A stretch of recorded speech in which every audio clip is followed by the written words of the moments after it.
نحمدہ ونصلی ونسلم علی رسولہ الکریم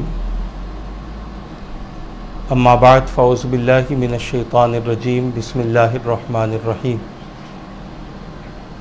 یا ایہا الذین آمنوا توبوا الی اللہ توبۃ نصوحا وقال اللہ تبارک وتعالی فی مقام آخر وہو الذی یقبل التوبۃ عن عبادہ ویعفو عن السیئات ویعلم ما تفعلون آمنت باللہ صدق اللہ العظیم وصدق رسولہ النبی الامین المختار الکریم ونحن علی ذلک لمن الشاہدین والشاکرین والحمد للہ رب العالمین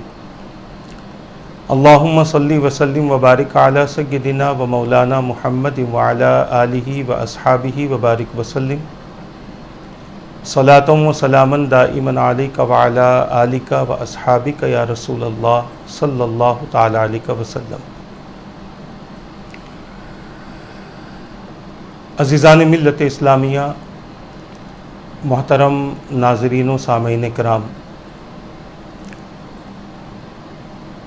ماہ رمضان المبارک کے خصوصی پروگرام میں آپ حضرات سلسلہ وار کسی نہ کسی موضوع پر خطاب سماعت کر رہے ہیں۔ ماہ رمضان کے اعمال کے حوالے سے، ماہ رمضان کے معمولات کے حوالے سے آپ حضرات کے سامنے گفتگو کی گئی تھی، اور اسی ماہ رمضان کی مناسبت سے ایک سلسلہ شروع کیا گیا جس کا عنوان توبہ رکھا گیا، کیونکہ اس ماہ مبارک میں بے شمار بندے اللہ کے اللہ تبارک و تعالیٰ کی توفیق و عنایت کی وجہ سے اپنے گناہوں سے باز رہ کر، اپنی غلطیوں پر نادرم و شرمندہ رہ کر اللہ تبارک و تعالیٰ کی بارگاہ میں رجوع ہوتے ہیں، تو انہیں کس طرح سے رجوع ہونا چاہیے، کس طرح سے اللہ تبارک و تعالیٰ کے روبرو ندامت و شرمندگی کا اظہار کرنا چاہیے، نیتیں کیا ہو، سوچ کیا ہو اور فکر کیا ہو، اس حوالے سے کچھ ضروری باتیں آپ حضرات کی خدمت میں پیش کرنے کی سعادت حاصل کی جا رہی ہے، تاکہ کسی کے دل میں یہ بات اتر جائے اور مکمل اخلاص و توجہ کے ساتھ اللہ تبارک و تعالیٰ کی بارگاہ میں اپنے آپ کو رجوع کر لے، جس کی بنیاد پر بندہ اللہ تبارک و تعالیٰ کا محبوب و مقرب بن جائے۔ اسی حوالے سے ایک نشست کی گئی کہ توبہ کی حقیقت کیا ہے، توبہ کسے کہتے ہیں۔ چونکہ یہ ایک بہت بڑا موضوع ہے اور قرآن کریم میں ایک دو جگہ نہیں بلکہ کئی مقامات پر اللہ تبارک و تعالیٰ نے اپنے بندوں کو اپنی طرف رجوع کرنے کا حکم دیا، توبہ کے ذریعے، استغفار کے ذریعے بندہ اللہ تبارک و تعالیٰ کی طرف لوٹ آئے، تاکہ جو انعامات اللہ تبارک و تعالیٰ نے اپنے مومن بندوں کے لیے دنیا میں رکھے ہیں وہ ان سے بھی فائدہ حاصل کریں، اور جو انعامات اللہ تبارک و تعالیٰ نے اپنے بندوں کے لیے آخرت میں رکھے ہیں اس سے بھی فائدہ حاصل کریں۔ یہ نہیں کہ ایسے اعمال ہوں جن کی وجہ سے دنیا بھی اللہ تبارک و تعالیٰ کے انعامات سے خالی ہو، اور آخرت بھی اللہ تبارک و تعالیٰ کے انعامات سے خالی ہو۔ واللہ یدعو الی الجنت والمغفرہ، اللہ تبارک و تعالیٰ فرماتا ہے کہ اللہ تعالیٰ جنت اور مغفرت کی طرف اپنے بندوں کو دعوت دیتا ہے، بلاتا ہے۔ لوگ ہیں، معاشرہ ہے، اولئک یدعون الی النار، لوگ ہیں، معاشرہ ہے جو لوگوں کو جہنم کی طرف، آگ کی طرف بلاتے ہیں، مگر اللہ تبارک و تعالیٰ اپنے بندوں کے لیے یہی چاہتا ہے کہ میرے بندے میری طرف رجوع رہیں اور میرے فرمان کے مطابق اپنی زندگی گزاریں۔ میں نے اس سے پہلے بھی عرض کیا کہ جہاں اللہ تبارک و تعالیٰ نے ہمیں نماز و روزہ، زکوٰۃ و حج کا حکم دیا، اس کے علاوہ اور بھی بہت سارے احکام رب قدیر کی طرف سے اپنے بندوں کے لیے ہے، وہیں پر اللہ تبارک و تعالیٰ نے اپنے بندوں سے خطاب کیا تو اعلان فرمایا کہ اے ایمان والو، اللہ کی طرف یا اللہ کی خاطر توبہ کرو، اللہ کے لیے توبہ کرو، اور ایسی توبہ جو تمہیں اس کی طرف رجوع کر دے، نصیحت آمیز توبہ ہو، ایسی توبہ ہو جو اللہ کی طرف بندوں کو رجوع کر دے۔ ایسی توبہ اللہ تبارک و تعالیٰ کو اپنے بندوں کی طرف سے بہت زیادہ پسند ہے۔ جو بندے اس طریقے کی توبہ کرتے ہیں انہیں وہ انعامات دیے جاتے ہیں جو اللہ تبارک و تعالیٰ نے ان کے لیے دنیا میں، قبر کے لیے، آخرت کے لیے رب نے تیار فرمایا ہے۔ اور جو نہیں کرتے، اپنی سرکشی کا مظاہرہ کرتے ہیں، تکبر کرتے ہیں، توبہ کی ضرورت کو محسوس نہیں کرتے، اور اگر کوئی کہے کہ توبہ کر لو تو پھر اپنے سروں کو جھٹکتے ہیں اور تکبر کے ساتھ وہاں سے چلے جاتے ہیں، تو یاد رکھنا یہ بہت برا عمل ہے جس کی بنیاد پر بہت بھیانک پکڑ ہو سکتی ہے، اور جب بندے کو اس کے اس تکبر کی سزا دی جائے گی، توبہ نہ کرنے کی جو سزا دی جائے گی، تب اسے احساس ہوگا کہ دنیا میں اگر میں توبہ کر لیتا تو آج آخرت میں، قبر میں مجھے یہ دن دیکھنا نہ پڑتا۔ توبہ یہ بہت بڑا عمل ہے اللہ تبارک و تعالیٰ کی طرف رجوع کرنے کا، اللہ کا پسندیدہ عمل ہے، حضور اکرم صلی اللہ تعالیٰ علیہ وسلم کا پسندیدہ عمل ہے، اور تقریباً اکابرین نے اپنی زندگی اللہ تبارک و تعالیٰ کی بارگاہ میں رجوع ہو کر ہی گزاری ہے۔ غلطیاں نہ بھی ہوتی تھیں تب بھی اللہ کی بارگاہ میں توبہ کرتے تھے، آنسو بہاتے تھے، رویا کرتے تھے، گریہ وزاری کرتے تھے، اللہ کے خوف سے دہل جاتے تھے، ان کے دل دہل جاتے تھے، اور ان کے وجود میں کپکپی پیدا ہو جاتی تھی۔ یہ صرف اللہ تبارک و تعالیٰ کے خوف کی وجہ سے تھا۔ بہت سارے اللہ کے بندے ایسے بھی گزرے ہیں کہ جنہوں نے سالہ سال تک کبھی کوئی گناہ نہیں کیا،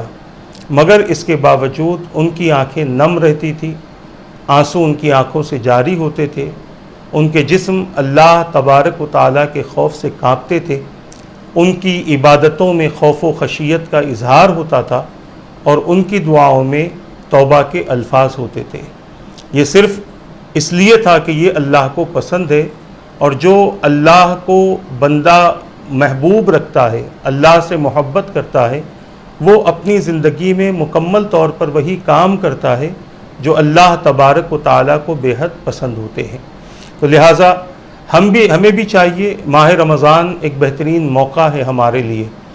اس میں جہاں ہم روزہ رکھ کر اللہ کا پسندیدہ عمل ہم اللہ کی بارگاہ میں پیش کر رہے ہیں۔ روزے سے ہمیں جو فائدے حاصل ہوتے ہی ہیں، مگر سب سے بڑا فائدہ یہ ہے کہ روزہ اللہ کا پسندیدہ عمل ہے، بندے سے اس عمل کو رب بہت زیادہ پسند فرماتا ہے، اسی لیے دیگر اعمال کے جو ثواب کا تذکرہ ہے وہ سب کے سامنے بیان کر دیا گیا، مگر جب روزے کی بات آئی تو میرے رب نے فرمایا روزہ میرے لیے ہے اور اس کا بدلہ میں خود ہوں، یا علماء نے فرمایا کہ اس کو یوں بھی بیان کیا جا سکتا ہے کہ اس کا بدلہ میں خود عطا کروں گا۔ تو جب ہم ماہ رمضان میں اللہ کی پسند کا کام کرتے ہیں، روزہ رکھتے ہیں، تو وہیں پر اللہ کی پسند کا ایک اور کام بھی اس ماہ مبارک میں رکھ لیں۔ ابھی رمضان کے کچھ ایام، لگ بھگ ایک عشرہ ہمارے پاس میں، لگ بھگ 10 دن کے قریب ہمارے پاس میں باقی ہے، تو ہم ان 10 دنوں میں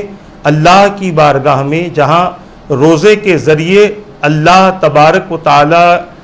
کو راضی کرنے کی ہم کوشش کر رہے ہیں، وہیں پر ہم یہ بھی کوشش کریں کہ توبہ کے ذریعے اپنے رب کو راضی کریں۔ اور کس طریقے سے اللہ تبارک و تعالی اپنے بندوں کی توبہ سے راضی ہوتا ہے؟ جب بھی بندہ اللہ کی بارگاہ میں توبہ کرتا ہے، اب یہاں پر ایک حدیث مبارکہ مجھے یاد آتی ہے، اللہ کے رسول تاجدار مدینہ صلی اللہ تعالی علیہ وسلم نے ایک موقع پر ارشاد فرمایا، جس طریقے سے لوہے کو زنگ لگتا ہے، دلوں کو بھی زنگ لگ جاتا ہے۔ صحابہ کرام نے عرض کیا، حضور لوہے کے زنگ کو آگ سے دور کیا جاتا ہے، دلوں کے زنگ کو کیسے دور کیا جائے؟ حدیث پاک کا معنی اور مفہوم عرض کر رہا ہوں، دلوں کے زنگ کو کیسے دور کیا جائے؟ تو میرے آقا صلی اللہ تعالی علیہ وسلم نے ارشاد فرمایا، کثرت سے قرآن پاک کی تلاوت کرنا اور کثرت سے موت کو یاد کرنا۔ جب بندہ قرآن کی تلاوت کرے گا تو اب بھی توبہ کے ذریعے ہی اللہ کی بارگاہ میں رجوع ہوگا، اور جب بندہ اپنی موت کو یاد کرے گا تب بھی توبہ کے ذریعے ہی انسان اللہ تبارک و تعالیٰ کی بارگاہ میں رجوع ہوگا۔ تو لہٰذا اللہ تبارک و تعالیٰ کی بارگاہ میں ہر حال میں بندے کو رجوع ہونا ہے۔ اس کے لیے کسی وقت کا انتظار نہ کریں، عمر کے کسی حصے کا انتظار نہ کریں، کسی محفل کسی مجلس کا انتظار نہ کریں، کسی اجتماع کسی جلسے کا انتظار نہ کریں، کسی کے آنے کا انتظار نہ کریں کہ فلاں صاحب آئیں گے تو میں ان کے ہاتھ پہ توبہ کر لوں گا، فلاں صاحب کی محفل ہوگی تو ان کی محفل میں بیٹھ کر میں توبہ کر لوں گا، فلاں وقت ہوگا تو اس وقت میں توبہ کر لوں گا، ابھی تو جوانی ہے بڑھاپے میں توبہ کر لوں گا۔ اس وقت کے انتظار میں انسان انتقال کر جاتا ہے، اور پھر بعد میں اسے افسوس ہوتا ہے کہ اے کاش میں کسی کا انتظار نہ کرتا بلکہ میں توبہ کر لیتا۔ توبہ کر لیں، ان کے آنے کے بعد پھر ان کے ہاتھ پر آپ واپس توبہ کر لیں، وہ محفل میں بیٹھ کر پھر سے آپ توبہ کر لیں۔ مگر جب کبھی اپنے گناہوں پر ندامت ہو، جب کبھی اپنے گناہوں کی کثرت کا خیال آئے، جب کبھی اپنے گناہوں کے بارے میں احساسات اور شرمندگی پیدا ہو، اسی وقت میں توبہ کر لیں، کیونکہ توبہ ندامت کا نام ہے۔ توبہ کسی خاص محفل میں بیٹھ کر کرنے کا نام نہیں ہے، توبہ ندامت کا نام ہے۔ جب بندے کو اپنے گناہوں کا احساس ہوتا ہے اور پھر اس احساسات کی بنیاد پر وہ ان گناہوں پر شرمندہ ہوتا ہے، تو اس شرمندگی کے باعث اللہ تبارک و تعالی اس کے اس گناہوں کو معاف فرما دیتا ہے کہ میرا بندہ میرے سامنے کھڑے ہونے سے شرمندہ ہے، میرا بندہ افسوس کر رہا ہے، میرا بندہ اپنے گناہوں پر پشیمان ہے۔ تو لہٰذا جب بھی کوئی گناہ ہمارے ذہن و خیال میں آئے کسی کے بھی حوالے سے، چاہے وہ کسی کی غیبت ہو، کسی کی چغلی ہو، کسی کے لیے حسد والے کلمات ہو، کسی پر ظلم کیا ہے، کسی کی دولت چھین لی ہے، کسی کی ضرورت کے وقت میں مدد نہیں کی، کسی کو پریشان حال دیکھ کر اس کا مذاق اڑا دیا، ایسی بہت ساری باتیں ہیں جو انسان مرد و عورت اپنی زندگی میں کرتے ہیں۔ جب بھی ان چیزوں کا خیال آئے، اگر دن میں 100 مرتبہ بھی خیال آئے تو اللہ سے 100 مرتبہ اس گناہ پر، اس غلطی پر ندامت کے ساتھ رجوع ہو کر اس گناہ سے توبہ کر لیں، جو کچھ ہو گیا اس سے توبہ کر لیں۔ اگر ہم نے یہ عمل کر لیا تو انشاءاللہ تبارک و تعالی میرا رب بڑا غفار ہے، وَإِنِّي لَغَفَّارٌ لِمَن تاب۔ اللہ تبارک و تعالی ارشاد فرماتا ہے، جس کا معنی اور مفہوم یہ ہے کہ بے شک میں بہت زیادہ بخشنے والا ہوں اس شخص کو جو توبہ کرتا ہے، جو اللہ تبارک و تعالیٰ کی طرف رجوع ہوتا ہے، اس بندے کی بخشش اللہ تبارک و تعالیٰ کی طرف سے ہوتی ہے۔ انسان کا کوئی دن ایسا نہیں ہے جس دن اس سے گناہ سرزد نہ ہوتا ہو،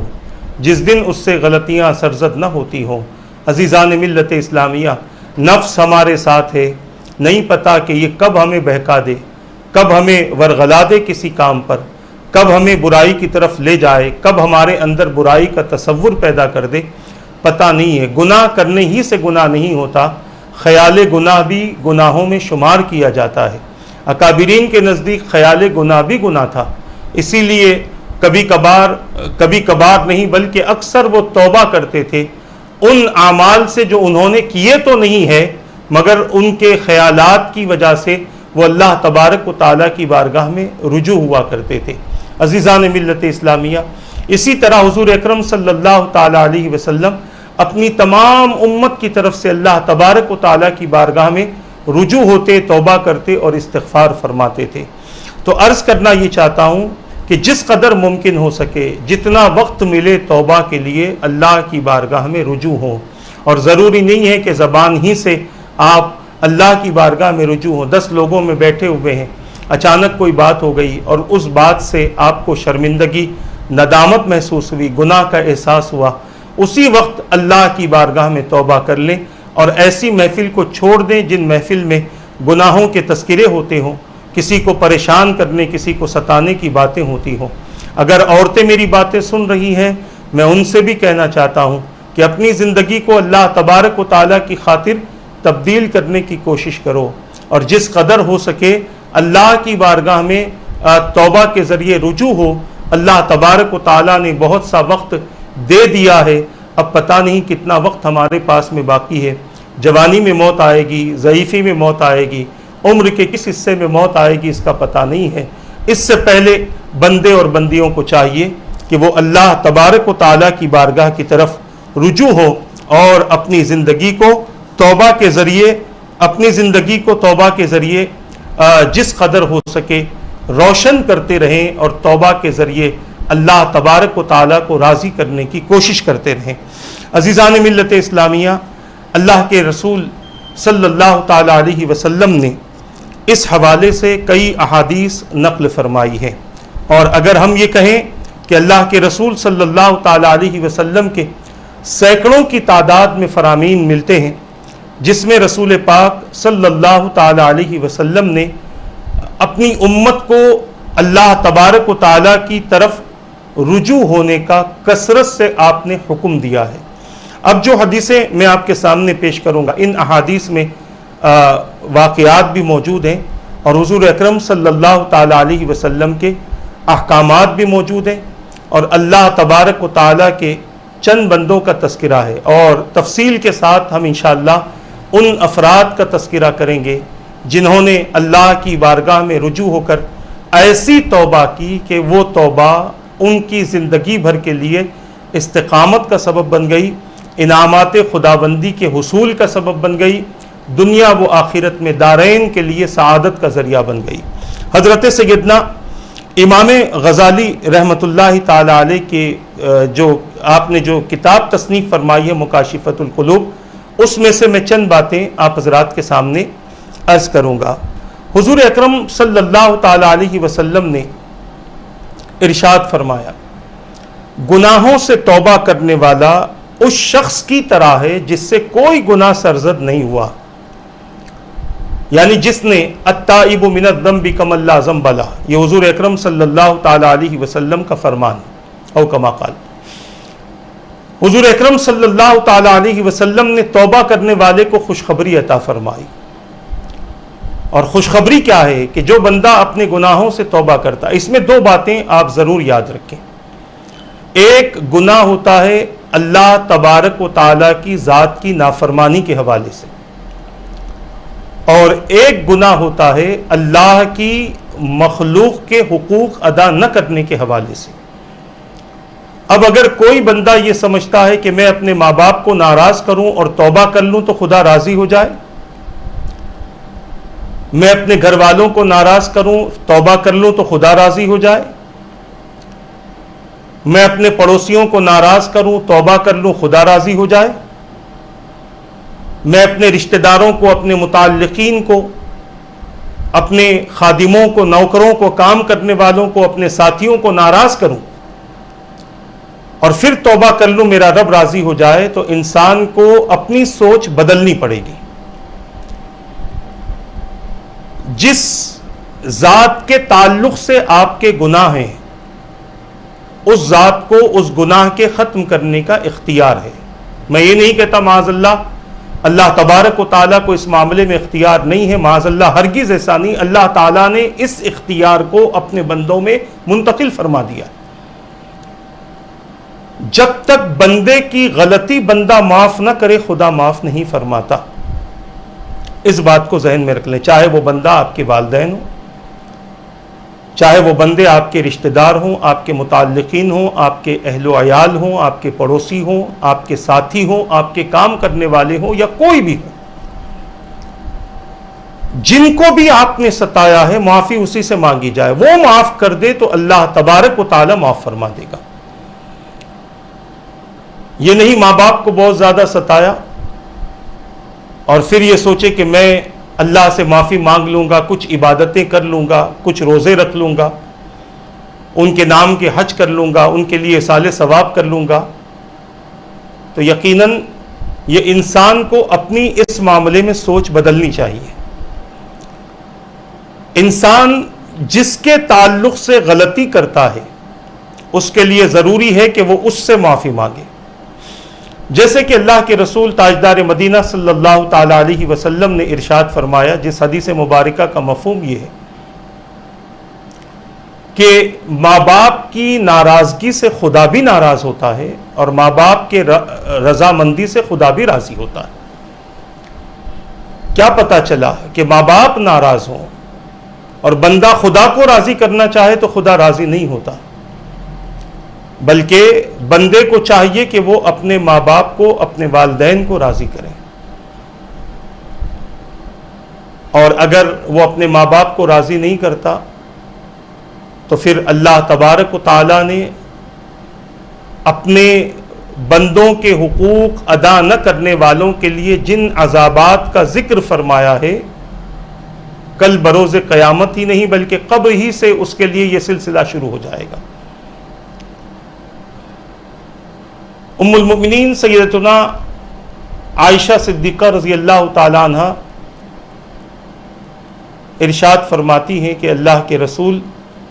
تاجدار مدینہ صلی اللہ تعالی علیہ وسلم نے ارشاد فرمایا کہ کل بروز, حدیث پاک کا معنی اور مفہوم عرض کر رہا ہوں, کل بروز قیامت اللہ تبارک و تعالیٰ کی بارگاہ میں 3 طرح کے لوگ پیش ہوں گے. ان میں ایک وہ طبقہ ہوگا کہ جن کے گناہوں کو اللہ تبارک و تعالیٰ کبھی معاف نہیں فرمائے گا. دوسرا وہ ہوگا جن کے گناہوں کو اللہ تبارک و تعالیٰ اپنے فضل سے معاف فرما دے. اور تیسرا وہ ہوگا کہ جب تک کوئی بندہ اسے معاف نہ کر دے اللہ تبارک و تعالیٰ اسے معاف نہیں فرمائے گا. پہلے وہ لوگ جن کے گناہوں کی بخشش نہیں ہوگی, یہ وہ لوگ ہوں گے جنہوں نے اپنی مکمل زندگی اللہ تبارک و تعالیٰ کی ذات کے ساتھ میں شرک کیا, کفر کیا. اور دوسرے وہ لوگ ہوں گے جن کے گناہوں کو اللہ تعالیٰ معاف فرما دے گا, ان کا تعلق اللہ تبارک و تعالیٰ کے حقوق سے ہوگا. رب چاہے تو معاف فرما دے, رب چاہے تو عذاب دے. نبی عبادی انی انا الغفور الرحیم وان عذابی هو العذاب العلیم, کہ میرے بندوں کو خبر دے دیں کہ میں بہت زیادہ بخشنے والا, رحم کرنے والا بھی ہوں, اور یہ بھی بتا دیں کہ میرا عذاب دردناک عذاب ہے. وہ اگر معاف فرما دے تو اس کا کرم, اور سوال و جواب کرے تو اس کا انصاف ہے. تیسرے وہ لوگ جنہوں نے دنیا میں کسی کی حق تلفی کی, جب تک وہ اپنی غلطی کو لے کر ان سے رجوع نہ ہو جائیں جن کے تعلق سے آپ کی غلط فہمی ہوئی تھی, اس وقت تک اللہ تبارک و تعالیٰ اپنے بندے کی اس غلطی کو معاف نہیں فرمائے گا. تو بتانا یہ چاہتا ہوں, حدیث مبارکہ کا مختصر سا خلاصہ میں نے آپ حضرات کے سامنے کرنے کی کوشش کی ہے. کچھ افراد اگر یہ سمجھتے ہوں کہ غلطی کسی سے بھی کر لیں, توبہ اللہ کی بارگاہ میں کر لیں تو معاف ہو جائے گا, یہ اپنی نیت اور اپنی سوچ کو بدلنے کی ضرورت ہے. آپ اس سے معافی مانگے جس کا دل آپ نے دکھایا ہے, جس کو آپ نے تکلیف دی ہے, جس کو آپ نے پریشان کیا ہے, چاہے وہ آپ کا کوئی رشتہ دار ہو, کوئی دوست ہو, کوئی راستہ چلنے والا ہی کیوں نہ ہو. کسی کے تعلق سے غلط سوچ بھی لیا ہے تو اس سوچ کی بھی معافی مانگنا یقیناً یہ بہت بڑی بات ہے. کسی کی نقل کرنا، کسی کو حیران کرنا، کسی کی آواز کی نقل کرنا، کسی کے چال ڈھال کی نقل کرنا، یہ بہت بڑا جرم ہے۔ یہاں تو ٹائم پاس ہو رہا ہے، یہاں تو ہمارا نفس بہت راضی ہو رہا ہے، بہت ہم خوش ہو رہے ہیں، مگر جب قیامت کا دن قائم ہوگا اور جب ہمارے اعمال اور وہ اعمال جو ہم اس طرح سے کرتے تھے جب ہمارے سامنے پیش ہوں گے تو پھر بہت بڑی شرمندگی کا باعث بنے گا، اور پھر وہاں پر بندہ چاہے گا کہ میں توبہ کروں تو اس کی یہ توبہ اللہ کی بارگاہ میں قبول ہونے والی نہیں ہے۔ اسی لیے جو غلطیاں ہم سے ہو رہی ہیں اس کو یاد رکھو، جو نیکیاں ہم سے ہوتی ہیں اس کو بھلا دو۔ جب کبھی شیطان ہمیں ہماری نیکی یاد دلائے تو ہم اسے اپنا گناہ بھی یاد دلائیں کہ تو بھول گیا، تو نے یہ بھی تو کروایا تھا۔ نیکیوں کو یاد کر کے، نیکیوں کا تذکرہ کر کے ہم اپنے اعمال کو اور اپنے ثواب کو ختم کر لیتے ہیں۔ شیطان جب اس طرح سے ہمارے سامنے آئے تو ہم اسے اپنا گناہ بھی یاد دلائیں کہ تو نے یہ بھی تو ہم سے کروایا تھا۔ نیکیاں تو اللہ کی طرف سے ہو گئی تھی، اللہ کا شکر ہے، اللہ کی طرف سے وہ چیزیں ہو گئی، مگر تو نے گناہ بھی تو کروایا۔ تو عرض کرنا یہ چاہتا ہوں، توبہ کے لیے وقت کا انتظار نہ کرو، بلکہ ہر وقت کو آخری وقت سمجھ کر اللہ کی بارگاہ میں رجوع ہو جاؤ، اور اپنی زندگی میں جن سے بھی ہماری غلطیاں ہوئی ہیں، جن کو بھی ہم نے تکلیف دی ہے، اب اس کے لیے بھی انتظار نہ کرو۔ کیا پتا ہم رہے وہ نہ رہے معاف کرنے کے لیے۔ ہم اگر یہ سوچتے ہیں کہ بھئی ابھی کیا ہے، تھوڑے ٹائم کے بعد میں ہم کر لیں گے، نہیں پتا کہ ہم رہیں گے وہ نہ رہیں گے، وہ رہیں گے ہم نہ رہیں گے، ہمیں اس بات کا احساس نہیں ہے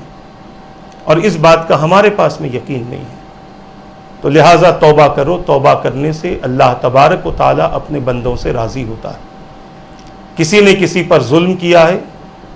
تو توبہ کر کے اپنے اس ظلم کی معافی مانگ لے۔ آپ معافی مانگنے سے چھوٹے نہیں ہوتے بلکہ بہت بڑے ہو جاتے۔ دنیا کی بہترین دولت معافی ہے اور معاف کرنا ہے،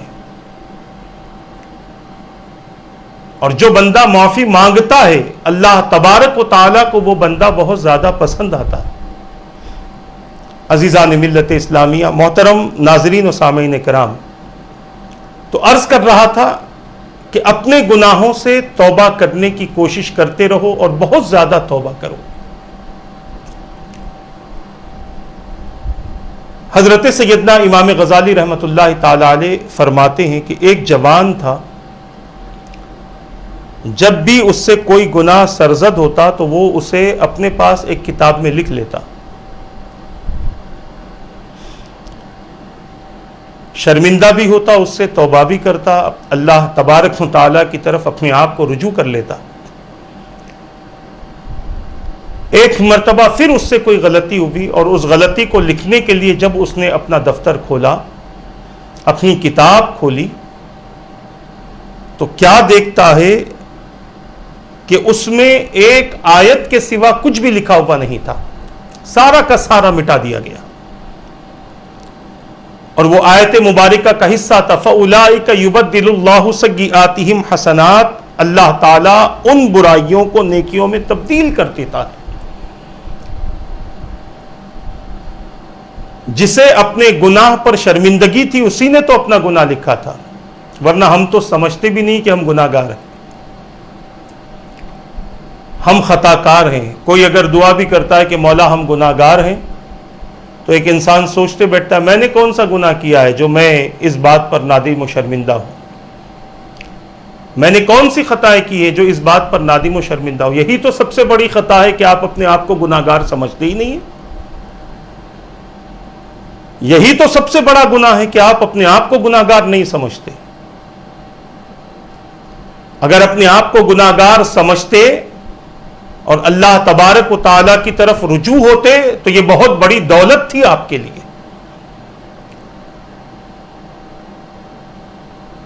اپنے گزرنے والے ہر لمحے کے بارے میں غور و فکر کرنے کی ضرورت ہے۔ اور میں آپ کو بتاؤں، حضرت سیدنا امام حسن بصری رضی اللہ تعالیٰ عنہ سے کسی نے پوچھا کہ گناہ کسے کہتے ہیں؟ تو آپ نے ارشاد فرمایا کہ ہر وہ لمحہ جو اللہ کے ذکر سے تجھے غافل کر دے وہ گناہ ہے۔ اب بتا دیں کہ ہم گناہ نہیں کرتے؟ اور یہی سیدنا حسن بصری رضی اللہ تعالیٰ عنہ ہیں کہ جن سے کسی نے آ کر پوچھا تھا کہ عبادت میں مزہ نہیں ملتا، لذتیں نہیں آتی، کیا کروں؟ تو ارشاد فرمایا سوچ کسی گناہگار سے تیری دوستی تو نہیں ہے، اگر ہے تو چھوڑ دے۔ کچھ دن بعد بڑی خوشی کے ساتھ میں امام کے پاس میں آیا، عرض کرنے لگا حضرت ایک شخص سے میری دوستی تھی جو گناہگار تھا، میں نے اس سے دوستی چھوڑ دی، اللہ نے میری عبادت میں لذت پیدا کر دی۔ سوچیں آپ، گناہگار سے دوستی عبادت کی لذت کو ختم کر دیتی ہے اور گناہوں سے دوستی عبادت کا تصور ختم کر دیتی ہے۔ عبادتوں میں لذت نہیں آتی تو ایسے دوست کے بارے میں غور و فکر کریں جو بہت زیادہ گناہ کرتا ہے اور اس کے گناہوں کے اثرات سے ہم بھی متاثر ہوتے ہیں، اس سے غیبتیں سنتے ہیں، اس سے ہنسی مذاق ہوتا ہے، اس کی غیر غلط گفتگو سے ہم متاثر ہوتے ہیں۔ اور دوسری طرف جب بندہ گناہوں سے دوستی کرتا ہے تو پھر اللہ تبارک و تعالیٰ کی عبادت کی لذت اور اس کا تصور بھی ختم ہو جاتا ہے، جیسے آج ہمارے ساتھ ہو رہا ہے۔ جمعہ کی نماز کے لیے ہم بڑی تیزی سے آخری وقت میں جب امام صاحب کا خطبہ ختم ہونے والا ہوتا ہے تب ہم دوڑتے ہوئے جاتے ہیں۔ یہ عبادتوں سے محبت کا ختم نہ ہونا ہوا تو کیا ہوا؟ تو میں یہ عرض کر رہا تھا، ہم سب سے پہلے گناہوں کے تعلق سے سمجھنے کی کوشش کریں۔ ہمارا ہر وہ لمحہ جو اللہ تبارک و تعالیٰ کے ذکر سے غافل ہو جائے، ہر وہ لمحہ گناہوں میں گزر رہا ہے، اور پھر ہمیں بڑا فخر ہے کہ ہم گناہ بھی نہیں کرتے، ہم سے غلطیاں سرزد نہیں ہوتی، ہم سے برائیاں نہیں نکلتی۔ یہ شیطان نے ہمیں ہماری اپنی زندگی میں بدمست کر کے چھوڑ دیا ہے۔ اس نے یہ بات ذہن میں ڈال دی ہے کچھ بھی کر لو کچھ ہونے کا تو نہیں ہے، اور بہت سارے لوگ انتظار میں بھی ہوتے ہیں کہ ہم گناہ کرتے ہیں تو اللہ کا عذاب آئے گا تو ہم سمجھیں گے کہ گناہ ہے، نہیں تو یہ گناہ نہیں ہے۔ اللہ تبارک و تعالیٰ اگر موقع دیتا ہے ہمیں تو اسے ڈھیل نہ سمجھیں، یہ نہ سمجھیں کہ یہ گناہ نہیں ہے، بلکہ یہ سمجھیں کہ اللہ تبارک و تعالیٰ نے ہمیں توبہ کا موقع عطا فرمایا ہے۔ تو عرض کر رہا تھا توبہ کرو، کثرت سے توبہ کرو، انفرادی طور پر توبہ کرو، اجتماعی طور پر توبہ کرو، تنہائی میں خلوت میں بیٹھ کر بھی توبہ کرو، جلوت میں کوئی ایسی محفل ملتی ہو کہ جس محفل میں اللہ کے نیک اور مقرب بندے بیٹھے ہیں ان کی محفل میں بیٹھ کر بھی توبہ کرو۔ بندہ جب توبہ کر لیتا ہے تو اللہ تبارک و تعالیٰ کی رحمتیں اس بندے پر بہت زیادہ نازل ہوتی ہیں اور اللہ تبارک و تعالیٰ کی نعمتوں سے بندہ بہت زیادہ مستفیض ہوتا ہے۔ بنی اسرائیل کے ایک شخص کا واقعہ رسول اکرم صلی اللہ تعالی علیہ وسلم نے بیان فرمایا۔ اس واقعے کا معنی اور مفہوم میں آپ کے سامنے، ہو بہو واقعہ تو مجھے ذہن میں نہیں ہے، اس کا معنی اور مفہوم میں آپ کے سامنے عرض کر رہا ہوں۔ بنی اسرائیل میں ایک بہت بڑا عبادت گزار تھا، اس کی عبادت کے چرچے بنی اسرائیل میں بہت زیادہ تھے، اور پھر اس کی عادت بھی تھی کہ وہ لوگوں کو واعظ و نصیحت بھی کرتا تھا، اللہ تبارک و تعالیٰ کے احکام ان تک پہنچاتا تھا، اور اس بات سے بھی وہ بہت زیادہ مشہور تھا، بڑی تعداد اس کی تقریر کو سننے کے لیے جمع ہوا کرتی تھی۔ اور اس پر اللہ تبارک و تعالی کا ایک انعام یہ بھی تھا کہ وہ جہاں بھی جاتا تھا دھوپ میں بادل اس کے سر پہ سایہ کیے ہوئے ہوتا، یعنی ایک بادل کا ٹکڑا اس کی خدمت کے لیے معمور کر دیا گیا تھا کہ وہ جہاں بھی جائے اس کے سر پر وہ بادل کا ٹکڑا سایہ کرے۔ ایک مرتبہ ایک محفل چل رہی تھی، بیان چل رہا تھا، یہ اپنے وقت کا سب سے بڑا عبادت گزار نیک بندہ، اور دوسری طرف اسی مقام سے اس وقت کا ایک گناہگار بندہ جس کے گناہوں کے چرچے بہت تھے وہ گزر رہا تھا۔ کچھ باتیں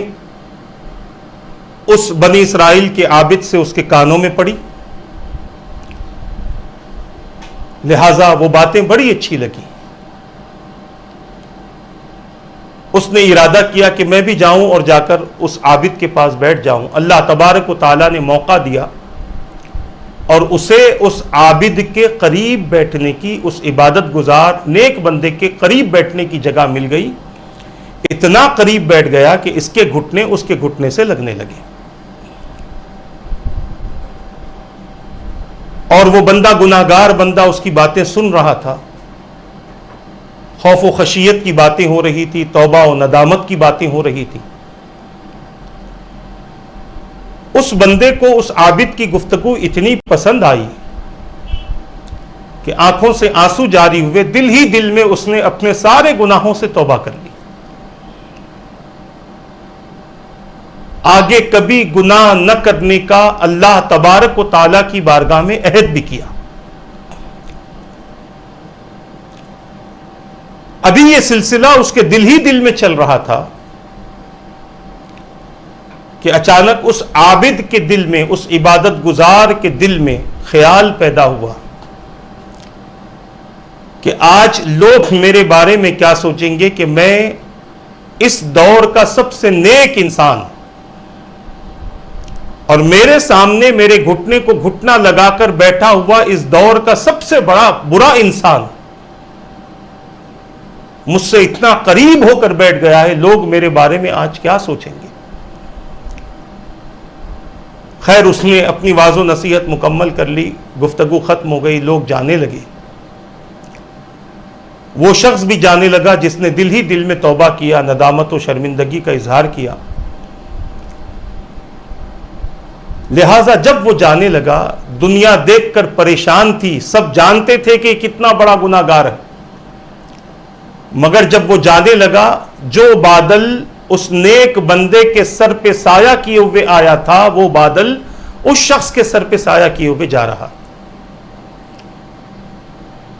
حیرت سے پوچھنے لگا کہ آخر یہ کیا ماجرا ہے، تو غیب سے آواز آئی، اے بندے، تو نے اپنے عمل میں ریاکاری کی، اس نے اپنے گناہوں سے توبہ کی، لہذا تیری ریاکاری کی وجہ سے تیرے سارے عمل برباد ہو گئے، اور اس کی توبہ کی وجہ سے اس کے سارے گناہ معاف ہو گئے۔ اب وہ اللہ کا محبوب بندہ بن چکا ہے، اسی لیے اللہ نے اس بادل کے ٹکڑے کو حکم دیا ہے کہ اس کے سر پہ سایہ کر،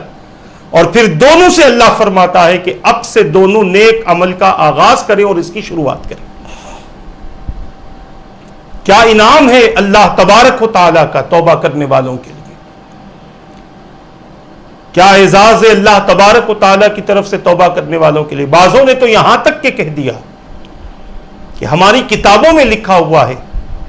کہ اگر کسی کی توبہ قبول ہو گئی ہے اس کے بارے میں معلوم کرنا ہے۔ میں جہاں تک سمجھتا ہوں توریت میں لکھا، یہودیوں نے کہا کہ اگر کسی کی توبہ قبول ہو گئی وہ معلوم کرنا ہے تو اس کا آسان سا طریقہ یہ ہے کہ اس کے ہاتھ میں مٹی دو، وہ سونا بن جائے گی۔ اس کے ہاتھ میں اگر مٹی دے دے تو وہ سونا بن جائے گی۔ یہ توبہ کی قبولیت کا اثر ہے، اللہ تبارک و تعالیٰ کی طرف سے اپنے بندے کے لیے انعام ہے۔ میں عرض کرنا چاہتا ہوں، اپنے ہر گزرے ہوئے پل کے بارے میں تصور کرو کہ کہیں وہ اللہ تبارک و تعالیٰ کے ذکر سے خالی تو نہیں گیا،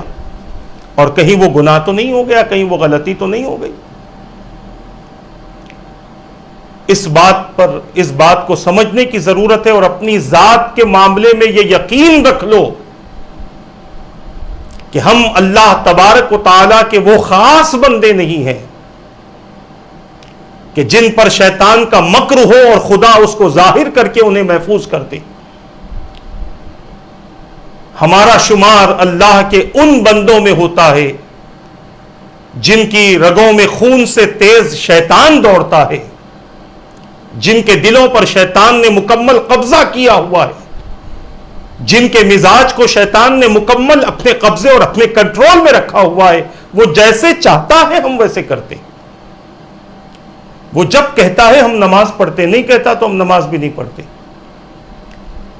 وہ جب اٹھاتا ہے کسی کام کے لیے ہم اٹھتے ہیں، ورنہ ہم وہ کام کے لیے اٹھتے بھی نہیں ہیں۔ یہ تو ہماری عادتیں، یہ تو ہماری فطرتیں ہیں۔ کبھی بیٹھ کر اپنے بارے میں غور و فکر کرو، میں کیا تھا اور میں نے اپنے آپ کو کیا بنا لیا ہے۔ میری زندگی کیسی ہونی چاہیے تھی، میں نے اپنی زندگی کو کیا بنا لیا ہے۔ شیطان کے ہاتھ کا کھلونا ہم بن چکے ہیں۔ اس کی مرضی کے بغیر ہماری زندگی گزرتی نہیں ہے، اس کی اطاعت کے بغیر ہماری زندگی نہیں گزرتی، جبکہ وہ ہمارا کھلا دشمن ہے، وہ ہمارا سب سے بڑا دشمن ہے، اور وہ ہماری آخرت کو، ہماری عاقبت کو برباد اور تباہ کرنا چاہتا ہے۔ اور پھر ہاتھ کچھ نہیں آئے گا، کل قیامت کے دن کہیں گے مولا اس کی وجہ سے میں بھٹک رہا تھا، تو اللہ تعالیٰ تو فرمائے گا میں نے قرآن ہدایت کے لیے تو دیا تھا، اور یہ بھٹکانے والا ہے، میں نے یہ بھی بتلا دیا تھا، قرآن نے یہ بھی بتلا دیا تھا کہ یہ بھٹکانے والا ہے، اس کے نقش قدم پر نہ چلو، اس کی عبادت نہ کرو، اس کی باتوں کو نہ سنو، اس کا ساتھ نہ دو، سب کچھ کہہ دیا تھا۔ اب وہ بندہ شیطان پر ملامت کرے گا تو شیطان کہے گا فلا تلومونی ولوموا انفسکم، مجھ پر ملامت نہ کرو، اپنے آپ پر ملامت کرو کہ تم نے اپنے طور پر اپنی خواہش، اپنی خوشی، اپنے ارادوں سے تم نے میرا ساتھ دیا، میرا کام تو بہکانا اور بھٹکانا تھا اور تم بھٹکتے رہے، یہ تمہاری اپنی غلطی ہے۔ یہ بات کل قیامت کے دن کچھ بھی کام نہیں آئے گی۔ تو ہم سب سے پہلے اپنے بارے میں یہ گمان کریں۔ بعض بزرگان دین فرماتے تھے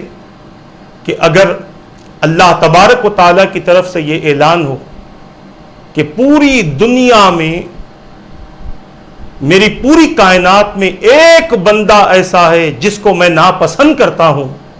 تو اکابرین فرماتے تھے کہ کہیں وہ ہم نہ ہو، ہم اپنے بارے میں یہ خیال کر لیں کہ کہیں وہ ہم نہ ہو، حالانکہ ان کی نیکیاں، ان کا زہد و تقوی، ان کی قناعت، ان کی سخاوت، ان کی عبادت، ان کی ریاضت، ان کے مجاہدات،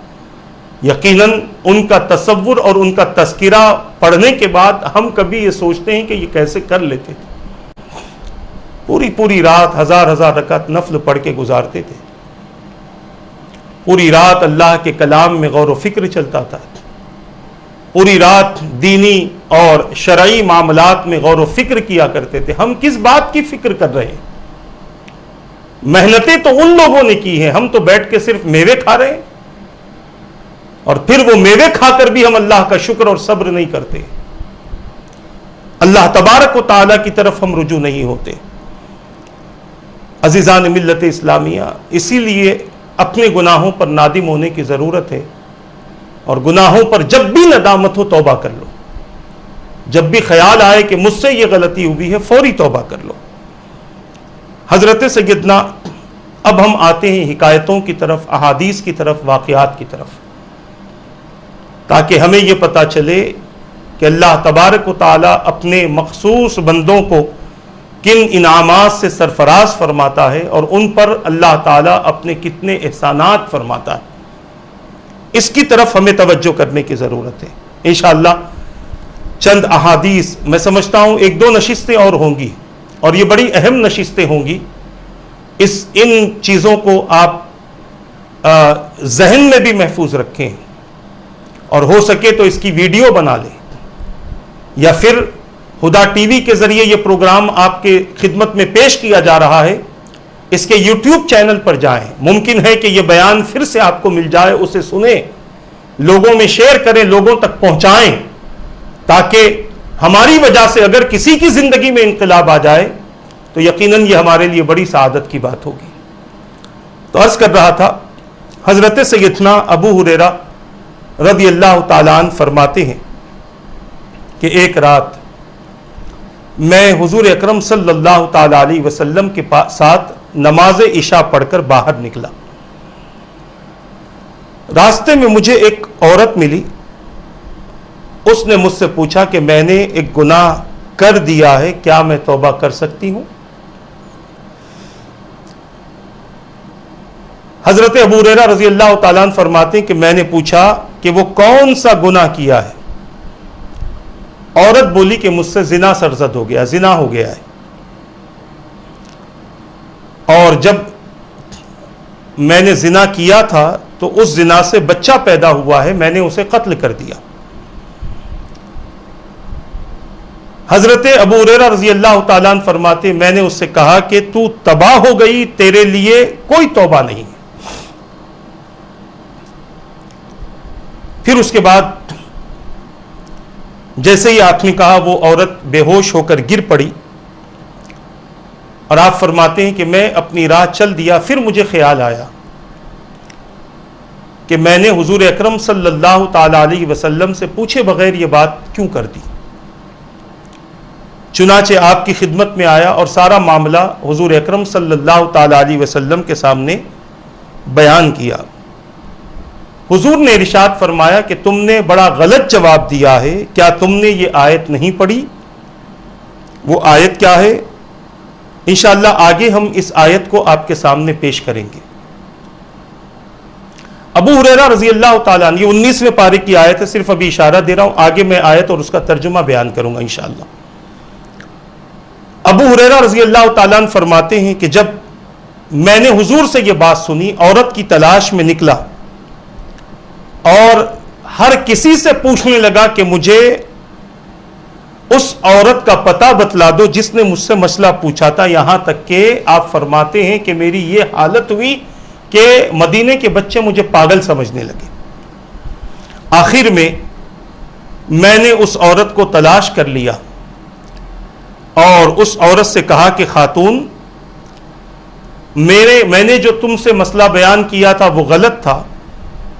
اور حضور اکرم صلی اللہ تعالی علیہ وسلم سے جب میں نے اپنی اس قول کی تصدیق کی تو میرے آقا صلی اللہ تعالی علیہ وسلم نے ارشاد فرمایا، کیا تم نے یہ آیتیں نہیں سنی جو اللہ نے بیان فرمائی؟ والذین لا يدعون مع اللہ الہا آخر ولا يقتلون النفس التي حرم اللہ الا بالحق ولا يزنون ومن يفعل ذلك يلقى اثاما يضاعف له العذاب يوم القیامة ويخلد فيه مهانا الا من تاب وآمن وعمل عملا صالحا فأولئك يبدل الله سيئاتهم حسنات وكان الله غفورا رحيما ومن تاب وعمل صالحا فإنه يتوب إلى الله متابا او كما قال۔ یہ 19ویں پارے کے سورہ فرقان کی آخری رکوع کی آیتوں میں سے یہ 4 آیتیں میں نے تلاوت کی ہیں، جس کا معنی اور مفہوم سماعت فرما لیں۔ اور جو لوگ اللہ کے سوا اللہ کے ساتھ کوئی اور معبود نہیں پکارتے اور ناحق کسی انسان کو قتل نہیں کرتے جس کے قتل کو اللہ نے حرام قرار دیا، اور زنا نہیں کرتے، اور جو کوئی یہ کام کرے گا سخت مصیبت سے ملاقات کرے گا، قیامت کے دن اسے دوگنا عذاب دیا جائے گا اور رسوائی کے ساتھ ہمیشہ اسی میں رہے گا۔ یہ تو عذاب کا ذکر ہوا۔ اب مگر جس نے توبہ کی اور ایمان لایا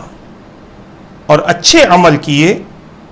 تو یہ لوگ اللہ تعالیٰ ان کی برائیوں کو نیکیوں میں تبدیل فرما دیتا ہے، اور اللہ بخشنے والا مہربان ہے۔ اور جو کوئی توبہ کرے اور اچھے عمل کرے تو بے شک وہ رجوع کرتا ہے اللہ کی طرف رجوع کرنا۔ جب یہ 4 آیتیں حضرت ابو ہریرہ رضی اللہ تعالیٰ عنہ نے اس خاتون کو سنائی تو اس خاتون کی خوشی کا کوئی ٹھکانہ نہ رہا، اور وہ خاتون خوشی میں کہنے لگی کہ میں نے اپنا باغ اللہ کی راہ میں وقف کر دیا۔ ایک طرف اس کے توبہ کی خوشی کہ اسے توبہ کی مہلت دے دی گئی، اس کو توبہ کا موقع دے دیا گیا، اللہ نے معاف کرنے کا اعلان فرما دیا ہے، اور دوسری طرف اس خوشی میں اس نے اپنے باغ کا صدقہ کر دیا اور اللہ کی راہ میں اس باغ کو وقف کر دیا۔ عزیزان ملت اسلامیہ، محترم ناظرین و سامعین کرام، یہ تو ابھی ہم نے آغاز کیا ہے، اور بھی کئی ایسے واقعات اور بھی کئی ایسی باتیں ہیں جس میں ہم اس بات کو پیش کرنے کی کوشش کریں گے کہ اللہ تبارک و تعالیٰ کس طریقے سے اپنے بندوں پر رحم فرماتا ہے اور ان کی توبہ کو قبول فرماتا ہے۔ تو جس قدر ہو سکے ماہ رمضان میں اپنے گناہوں سے توبہ کریں، اور پھر سے کہتا ہوں کوئی یہ نہ سمجھے کہ میرا کوئی گناہ نہیں ہے، یہی سب سے بڑا گناہ ہے، اور اس گناہ کی سب سے زیادہ توبہ کریں، کیونکہ یہ تکبر کی وجہ سے انسان کے اندر پیدا ہوتا ہے، اور اللہ تعالیٰ روئے زمین پر متکبر کو اور فخر کرنے والے کو پسند نہیں فرماتا۔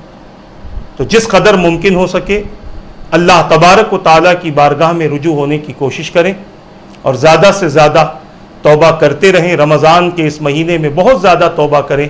کیونکہ روزانہ آواز دی جاتی ہے کہ ہے کوئی توبہ کرنے والا، اس کی توبہ قبول ہو۔ جس چیز سے توبہ کر رہے ہیں آئندہ اس سے بچنے کی بھی کوشش کریں۔ یہ نہیں کہ آج تک جو ہو گیا توبہ کر لیں گے، پھر آگے جب ہوگا پھر توبہ کر لیں گے، پھر آگے جب ہوگا توبہ کر لیں گے۔ آپ کی توبہ قبول تو ہوگی، مگر کبھی ایسا نہ ہو کہ آگے کی سوچ میں انسان اپنی زندگی ختم کر بیٹھے اور توبہ کا موقع نہ ملے۔ تو لہٰذا ایسی توبہ کریں کہ جس توبہ کے بعد انسان کبھی اس غلطی کا خیال اور تصور نہ کرے۔ اللہ تبارک و تعالیٰ سے دعا ہے رب قدیر جو کچھ میں نے کہا میرے کہنے میں غلطی ہو تو اپنے حبیب کے صدقے معاف فرما دے۔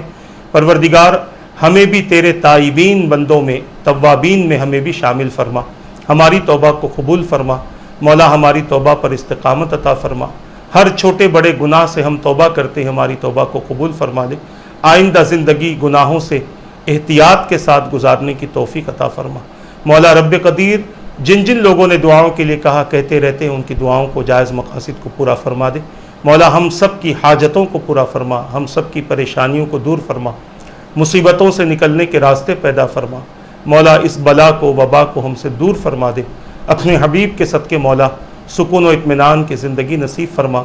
ہماری حفاظت فرما، ہمارے ایمان کی حفاظت فرما، ہمارے آل اولاد کے ایمان کی حفاظت فرما۔ مولا ہمارے گھروں سے تنگ دستی دور فرما دے، ہمارے لیے رزق کثیر عطا فرما، بغیر حساب کے ہمیں رزق عطا فرما دے، اور بہت زیادہ تیری عبادت کی توفیق عطا فرما دے۔ ایمان کی سلامتی کے ساتھ زندگی عطا فرما، ایمان کی حالت میں کلمہ پڑھتے ہوئے نبی کا دیدار کرتے ہوئے موت نصیب فرما دے۔ کل بروز قیامت ہمیں، ہماری نسلوں کو، ہمارے مرحومین کو اپنے حبیب کی شفاعت عطا فرما برحمتک یا ارحم الراحمین۔ وما علینا الا البلاغ۔ السلام علیکم ورحمۃ اللہ وبرکاتہ۔